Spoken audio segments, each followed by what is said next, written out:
अमरोहा जनपद के जिला अस्पताल परिसर में निरीक्षण करने के लिए आज उत्तर प्रदेश सरकार के कैबिनेट मंत्री स्वतंत्र देव सिंह पहुंचे, जहां उन्होंने अस्पताल की व्यवस्थाओं का जायजा लिया।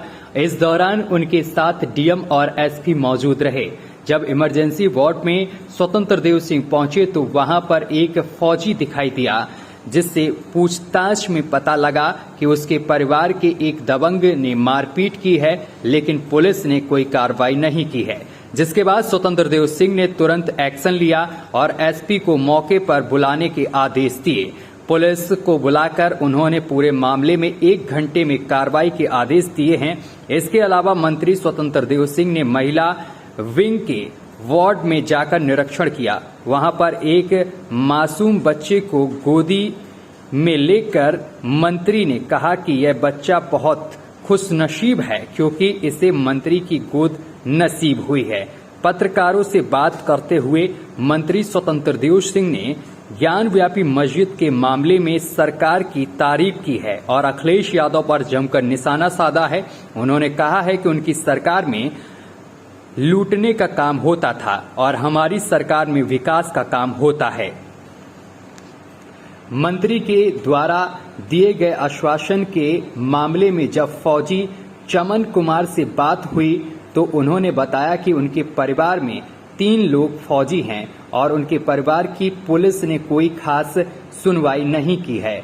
वहीं आपको बताते चले कि जिसके बाद मंत्री से शिकायत हुई और मंत्री ने इस मामले में कार्रवाई का आश्वासन दिया है। ये मामला 10 तारीख का है। 10 तारीख की रात को मेरी पत्नी और मेरी मम्मी जो है घर पे थी। हमारे गांव के पड़ोसियों ने हमारे घर में 10 बजे एंट्री किया और इनके साथ मारपीट की और इनके साथ अभद्र व्यवहार किया। उनके खिलाफ एफआईआर हमने थाने में कराई है, तो वो लोग कार्रवाई कर रहे हैं। वजह क्या थी, क्यों हुआ ये विवाद? वजह तो पड़ोसियों में आपस में विवाद गाली गलौज के ऊपर हुआ। वो लोग दारू पी के गाली दे रहे थे मेरी मदर को और रोज़ रोज़ गाली देते हैं। वो मेरी मदर ने उसका विरोध किया तो उन्होंने घर में घुस के मेरी मदर को बुरी तरह पीटा और मेरी वाइफ को जो 8 मंथ की प्रेग्नेंट है इसको भी बहुत तरह पीटा है और इनके साथ दुर्व्यवहार किया। वो पहले भी गालियां देते थे, आपने कभी इसकी शिकायत कहीं पे की? हाँ, शिकायत की थी। हमारे साथ 29 और 30 अप्रैल को उन्होंने किया था झगड़ा। हमारे घर पर कोई नहीं रहता, हम सब लोग फौज में हैं।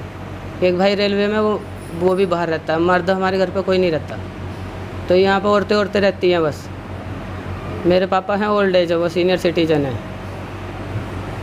तो उन्होंने क्या किया था, 30 तारीख को मेरे मम्मी पापा को मारा था। हमने थाने में उसमें पुलिस चौकी थी, उसमें तहरीर दी। तो दरोगा साहब आए, उन्होंने मेरे पापा में और उन्होंने समझौता कराया था कि मैं जिम्मेदारी लेता हूँ, आज के बाद कोई लड़ाई नहीं होगी। लेकिन उसके बाद भी उनकी लापरवाही की वजह से इन्होंने हमारे घर में घुस कर हमारी महिलाओं के साथ बेरहमी से पिटाई करी। ये लोग अभी इमरजेंसी में भर्ती हैं और उनके खिलाफ कानूनी कार्रवाई की जानी चाहिए। आपका नाम क्या है? मेरा नाम चमन कुमार है। कहाँ के रहने वाले? हम देहरा चक। थाना कौन सा पड़ता? थाना मंडी धनोरा। अब जो ये मारपीट हुई उसके बाद थाने गए थे आप लोग? हाँ, हम गए थे थाने। फिर क्या हुआ वहाँ पर? थाने गए थे, वहाँ पे हमारी एफआईआर दर्ज की। वहाँ पे मेरी मम्मी गई थी जो पढ़ी लिखी नहीं है, कि एफआईआर हमने टाइप करके भिजवाई थी वहाँ पर। तो उन्होंने वो एफआईआर ना दर्ज करके कोई दूसरी हाथ से लिख के मेरी मम्मी का अंगूठा लगवा के दर्ज कर दी। उसमें लिख दिया कि ये लोग घर से बाहर जा रहे थे, रास्ते में मारपीट हुई, लेकिन उन लोगों ने हमारे घर में घुस के इनको मारा। अच्छा, पुलिस ने आपने मंत्री जी को क्या बताया? मंत्री जी को इस पूरे मामले के बारे में अवगत कराया। उन्होंने बोला कि हम तुम्हारे साथ न्याय करेंगे और कानूनी उनके खिलाफ कानूनी कार्रवाई। जब नेतृत्व ईमानदार हो, तपस्वी हो, कर्मठ हो और परिश्रम की पराकाष्ठा करने वाला नेतृत्व जब देश को और राज्य को मिलता है तब परिवर्तन दिखाई देता है। ये हॉस्पिटल में आने के बाद जिस प्रकार डॉक्टरों की सोच में देखा और महिला सशक्तिकरण का जिस प्रकार पोस्टर लगाया इन्होंने, देश और दुनिया में नाम करने वाली ऐसी सभी महिलाओं का, ऐसे खिलाड़ियों का, ऐसे सामाजिक क्षेत्र में काम करने वाले, जिससे लोगों को प्रेरणा मिलता है। और हॉस्पिटल भी केंद्र सरकार ने इसको उच्च कोटि में स्वीकार किया है और जो डॉक्टर साहब ने बताया कि इसमें 10,000 पर बेड फंडिंग भी केंद्र सरकार देगी, ये अमरोहा के लिए और अमरोहा के जन सामान्य के लिए। वास्तव में यहाँ के डॉक्टरों के ज़्यादा जो परिश्रम कर रहे हैं, मैं डॉक्टरों को शुभकामनाएं देता हूँ, जिसके कारण ये हॉस्पिटल केंद्र सरकार ने इसको स्वीकार किया और इसकी सुविधाएं बाकी सब काम करेगी।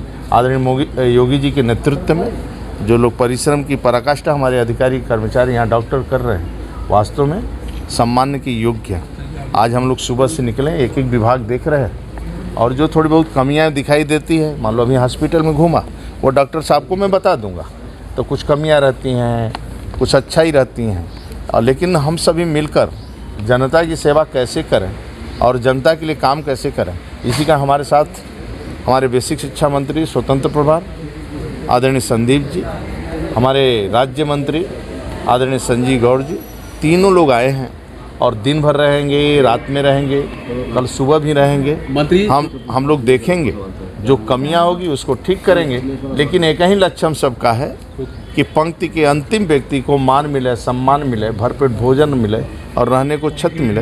वो खुशहाल कैसे हो, इसकी चिंता करने के लिए जो योजनाएं परियोजनाएं चल रही हैं वो अभी पूर्ण शीघ्र हों,